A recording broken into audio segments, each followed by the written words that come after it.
সম্মানিত গাইস, ফেসবুকের আরও একটি গুরুত্বপূর্ণ সেটিংস জেনে নিন। রিলস ভিডিও কোথায় থেকে আপলোড করলে আপনার ভিডিও ভাইরাল হবে এবং দ্রুত মনিটাইজেশন পাবেন। তাহলে শুরু করুন।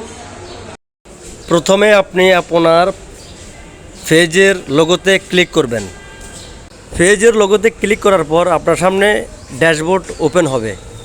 ড্যাশবোর্ডে ক্লিক করার পর আপনার সামনে আপনার পেজের লোগো সহ এই যে তীর চিহ্ন দেখতে পাচ্ছেন, এটা ওপেন হবে। এরপর এখানে টাচ করার পরে যে দেখতে পাচ্ছেন সি অল, এটা ওপেন হবে। এই সি অলে টাচ করুন। তারপর এই যে দেখতে পাচ্ছেন অ্যাচিভমেন্টস, এখানে টাচ করুন। এখানে টাচ করার পরে যে দেখতে পাচ্ছেন 5টি ঘর, এখান থেকে ভিডিও আপলোড করবেন। যে এক্সপ্লোর ডিরেক্টর, এখান থেকে নিয়মিত রিলস ভিডিও আপলোড করলে আপনার ভিডিও ভাইরাল হওয়ার সম্ভাবনা থাকে এবং কন্টেন্ট মনিটাইজেশন খুব দ্রুত পাবেন। তাই আর দেরি কেন, এখান থেকে ভিডিও আপলোড করবেন। এরকম সুন্দর সুন্দর ফেসবুক টিপস পেতে আমার চ্যানেলটি ফলো করে রাখুন। আল্লাহ হাফেজ।